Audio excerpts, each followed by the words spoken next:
Hi, and welcome to episode 48 of CultureWatch Radio. I'm Andrew Smith, and with me is Mr. CultureWatch, Bill Muhlenberg.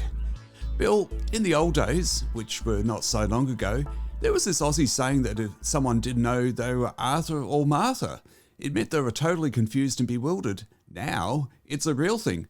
What's the world coming to?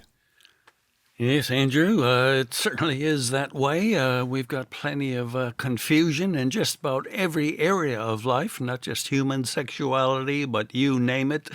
Basic science, basic truth, basic reality, basic biology, name your issue.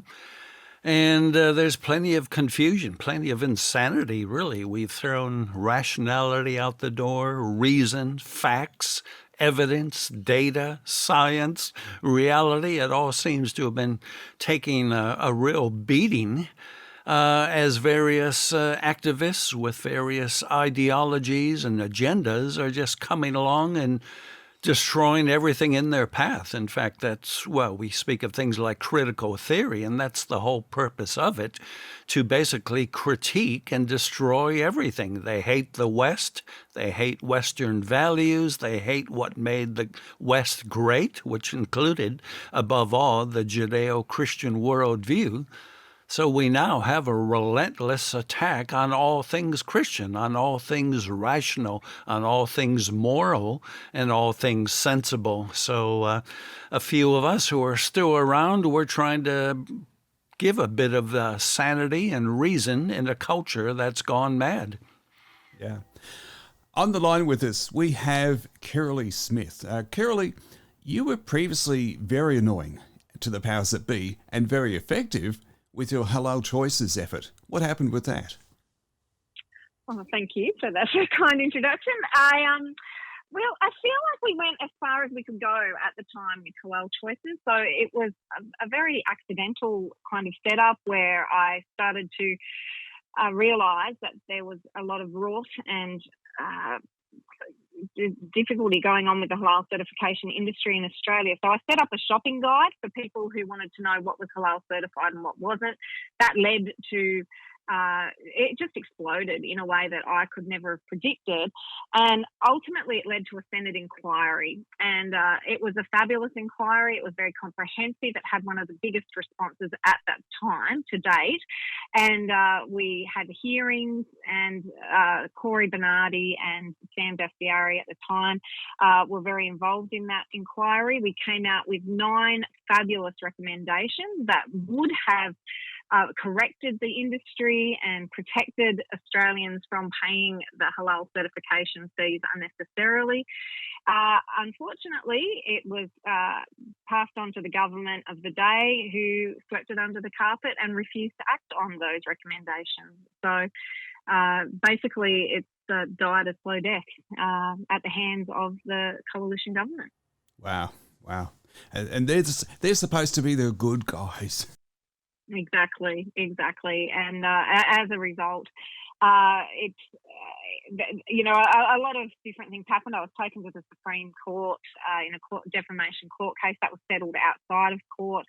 And that did not dissuade me in any way, shape or form from doing the work that I was doing. And I did continue throughout that process. However, as the marriage campaign ramped up, a few years ago, I made a video that went viral, and that basically then led to what I'm doing now. And it was very difficult to keep garnishing the resources required to keep the shopping list updated. So it fell by the wayside, unfortunately. Yeah.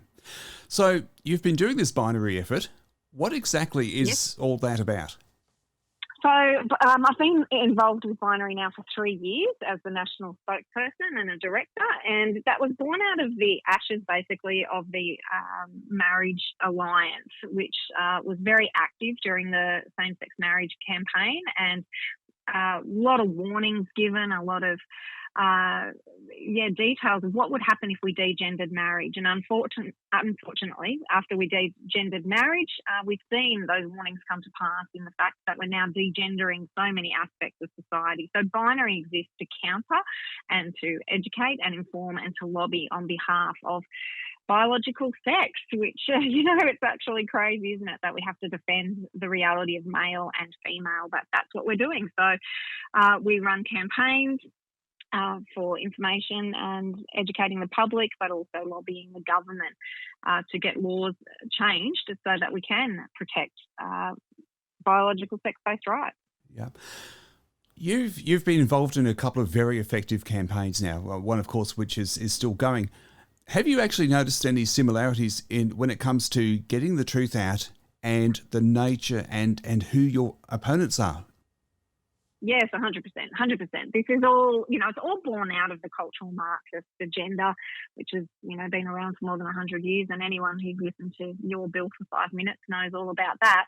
But, this is just another arm of it. It's all about deconstructing the family. It's about deconstructing the individual, and it's about giving the government, greater power. And so our enemies are the leftists, the socialists, the Marxists, whatever label you want to give them, who come against us when we are talking about personal responsibilities, freedoms, and truth. And it's ultimately Antichrist that, or an Antichrist spirit that comes against anyone who wants to speak truth, and especially truth to power. Now, you are a country girl. You're out in the sticks, somewhere in regional New South Wales. How do you manage to be so effective from where you are? Oh, well, I guess it's about using the technology of the day, isn't it? But I became a very accidental activist. I never set out to move into this space, but it's been a decade now since I launched Halal Choices, and just through the process of social media, being controversial in legacy or mainstream media, and now just being so networked. I have a team of people and a group of people that I work with, and they're located, in Canberra, Western Australia, New Zealand, Sydney, and we're able just to connect via the internet at this stage and to pool our resources and thankfully to be very effective through the channels that are open to us at the moment.